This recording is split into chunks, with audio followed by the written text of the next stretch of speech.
Welcome বন্ধুরা, WB primary নিয়ে এই মুহূর্তের একটি খুব গুরুত্বপূর্ণ আপডেট নিয়ে আপনাদের কাছে হাজির হয়েছি। আপডেটটি কী রয়েছে জানতে অবশ্যই ভিডিও স্কিপ না করে প্রথম থেকে শেষ পর্যন্ত দেখুন, দিলেই কিন্তু আপনারা পুরো বিষয়টি সম্পর্কে জানতে পারবেন।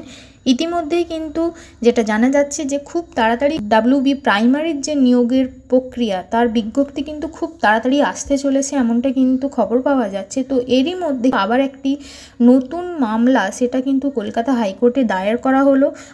মামলাটিতে কি রয়েছে, কেন মামলাটি করা হলো, সেই নিয়েই আজকের আলোচনা। তো টেট নিয়ে যে মামলাটি করা হয়েছে সেটা টেটের প্রশ্নভুল নিয়েই মূলত করা হয়েছে। আদালতে যে মামলা দায়ের করা হয়েছে সেই মামলাটা দায়ের করার জন্য অনুমতি দিয়েছে আদালত, এবং প্রাথমিক টেট নিয়ে মামলার অনুমতি দিয়েছে কলকাতা হাইকোর্টের যিনি বিচারপতি বিশ্বজিৎ বসু, তিনিই কিন্তু এটি দিয়েছেন এই অনুমতি।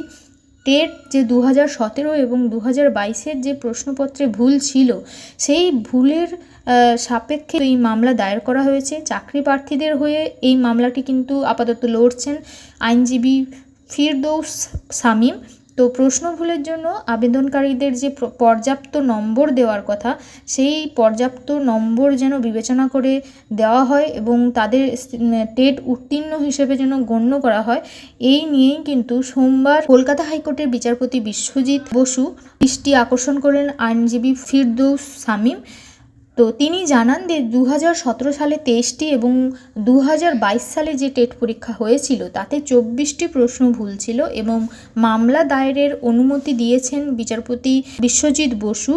তো সেই নিয়ে মামলা হয়েছে, এবং এই প্রসঙ্গে একটা বলে রাখা ভালো যে রাজ্যের যে প্রাথমিক স্কুলগুলিতে বর্তমানে কত শূন্যপদ রয়েছে।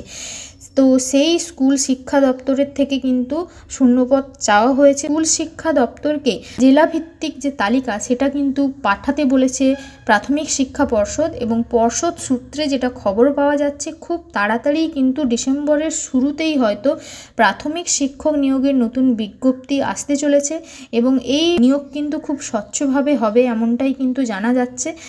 তো এখন দেখার বিষয় এই মামলাটি দায়ের হওয়ার ফলে নিয়োগ প্রক্রিয়ার ওপরে কতটা কি প্রভাব পড়ে, এবং এই যে মামলাটি এটা দায়ের হওয়ার ফলে কিন্তু বহু যে চাকরি প্রার্থী তারা যদি সত্যিকারের টেট উত্তীর্ণ হয় তাহলে কিন্তু কম্পিটিশানটা অনেকটাই বেড়ে যাবে, এটা তো বোঝার বাকি নেই। তো এই নিয়ে আবার একটি আপনাদের কাছে ভিডিও নিয়ে আসবো যে কম্পিটিশান কতটা বাড়বে এবং কত কাট অফ এইবারে যেতে চলেছে। তো সেই নিয়ে অবশ্যই ভিডিও খুব তাড়াতাড়ি আসবে। তো এই ধরনের আরও ভিডিও পেতে, বিভিন্ন নিয়োগের বিজ্ঞপ্তি পেতে অবশ্যই আমার চ্যানেলটিকে সাবস্ক্রাইব করে পাশে থাকতে পারেন। আজকের মতো এখানেই শেষ করছি, ধন্যবাদ।